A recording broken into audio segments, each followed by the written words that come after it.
Hi friends, ಎಲ್ಲರಿಗೂ ನಮಸ್ಕಾರ. Welcome to ಕೃತಿ ಕ್ರಿಯೇಷನ್ ಸ್ಟುಡಿಯೋ. ನಾನಿವತ್ತು ನಿಮಗೆ ಒಣಮೀನು ಜೊತೆ ಕೆಸುವಿನ ಗೆಡ್ಡೆ ಹಾಕಿಬಿಟ್ಟು ಹೇಗೆ ಸಾಂಬಾರು ಮಾಡೋದು ಅಂತ ಹೇಳಿ ತೋರಿಸ್ಕೊಡ್ತಾ ಇದ್ದೀನಿ. ಮೊದಲಿಗೆ ನಾನು ಕೆಸುವಿನ ಗೆಡ್ಡೆನ ಚೆನ್ನಾಗಿ ವಾಶ್ ಮಾಡ್ಕೊತಾ ಇದ್ದೀನಿ. ಹಾಗೆ ಕುಕ್ಕರಲ್ಲಿ 2ರಿಂದ 3 ವಿಷಲ್ನ ಕೂಗಿಸ್ಕೋಬೇಕಾಗತ್ತೆ. ನೋಡ್ತಿದ್ದೀರಲ್ಲ, ಕೆಸುವಿನ ಗೆಡ್ಡೆ ಚೆನ್ನಾಗಿ ಬೆಂದಿದೆ.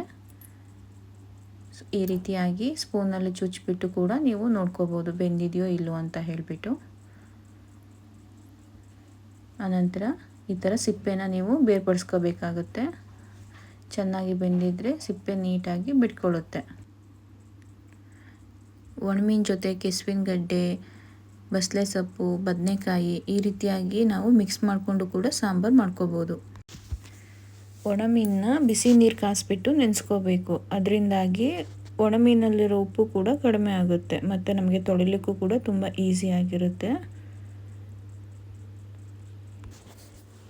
ಇವಾಗ ನಾವು ಒಣಮೀನು ಸಾಂಬಾರಿಗೆ ಬೇಕಾಗಿರೋ ಮಸಾಲನ್ನ ರೆಡಿ ಮಾಡ್ಕೊಳ್ಳೋಣ. ಒಂದು ಬಾಣಲೆಗೆ ನಾನು 2ರಿಂದ 3 ಸ್ಪೂನ್ ಎಣ್ಣೆನ ಹಾಕ್ಕೊಳ್ತಾ ಇದ್ದೀನಿ.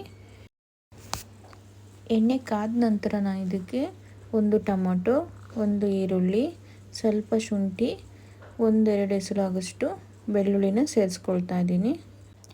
ಇದು ಫ್ರೈ ಆದ ನಂತರ 1 spoon chilli powder, 2 spoon coriander powder, 1 ಚಿಟಿಕೆ ಅರಿಶಿಣದ ಪುಡಿನ ಸೇರಿಸ್ಕೊಳ್ತಾ ಇದ್ದೀನಿ. ಎಲ್ಲ ಚೆನ್ನಾಗಿ ಮಿಕ್ಸ್ ಮಾಡಿ ಫ್ರೈ ಮಾಡಿಕೊಂಡು ಇದಕ್ಕೆ 1 ಕಪ್ ಆಗಷ್ಟು ಕಾಯಿನ ಸೇರಿಸ್ಕೊತೀನಿ.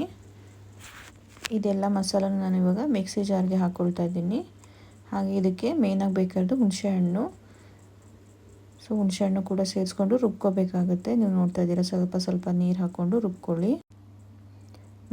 ನಾವು ಮಸಾಲ ಮಾಡಿರೋ ಬಾಣಲೆಯಲ್ಲೇ ಸಾಂಬಾರು ಮಾಡ್ತಾ ಇದ್ದೀನಿ.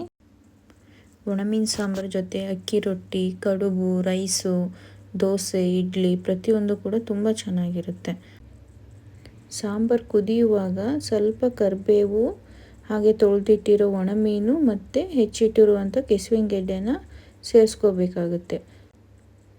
ಸಾಂಬಾರು ಕುದಿಯುವಾಗ ನಾವು ಕರಿಬೇವು ಹಾಕೋದ್ರಿಂದ ಸಾಂಬಾರಿನ ಘಮ ಜಾಸ್ತಿ ಆಗುತ್ತೆ.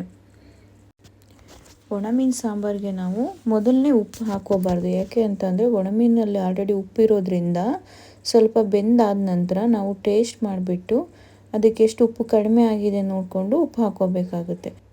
ನನಗಿವಾಗ ಸ್ವಲ್ಪ ಉಪ್ಪು ಕಡಿಮೆ ಅನಿಸಿದೆ, ಅದಕ್ಕೋಸ್ಕರ ನಾನು 1 ಚಿಟಿಕೆ ಆಗಷ್ಟು ಮಾತ್ರ ಉಪ್ಪನ್ನ ಸೇರಿಸ್ಕೊಂಡಿದ್ದೀನಿ. ಕೆಸುವಿನ ಗೆಡ್ಡೆ ಜೊತೆ ಒಣಮೀನು ಸಾಂಬಾರು ರೆಡಿ ಆಗಿದೆ. ಈ ರೆಸಿಪಿ ನಿಮಗೆ ಇಷ್ಟವಾದಲ್ಲಿ ಪ್ಲೀಸ್ ಸಬ್ಸ್ಕ್ರೈಬ್ ಮಾಡಿ, ಲೈಕ್ ಮಾಡಿ, ಶೇರ್ ಮಾಡಿ. ನೀವು ಕೂಡ ಟ್ರೈ ಮಾಡಿ. Thank you.